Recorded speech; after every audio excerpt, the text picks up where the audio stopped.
راجستھان کی دھرتی جہاں ریت کے ذروں میں بھی تاریخ سانس لیتی ہے، وہاں ایک ایسا منظر سامنے آیا جس نے سب کو چونکا دیا اور مسکرا بھی دیا۔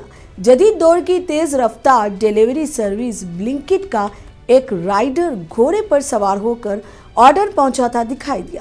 کندھے پر کمپنی کا مخصوص پیلا بیگ اور نیچے شاہانہ انداز میں چلتا گھوڑا جیسے وقت نے پرانی روایت اور نئی ٹیکنالوجی کو ایک ہی فریم میں سمو دیا ہو۔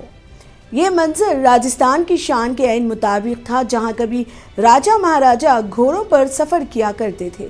آج وہی سواری ایک آن لائن آرڈر کی ڈیلیوری کا ذریعہ بن گئی۔ یہ واقعہ صرف ایک دلچسپ منظر نہیں تھا، بلکہ اس بات کی علامت بھی تھا کہ ہندوستان میں روایت اور جدت ساتھ ساتھ چل سکتے ہیں۔ کبھی بائک، کبھی سائیکل اور کبھی گھوڑا۔ مقصد صرف ایک گاہک تک وقت پر خوشی پہنچانا۔ یہ صرف آرڈر کی ڈیلیوری نہیں تھی، یہ روایت اور رفتار کی شاہانہ سواری تھی۔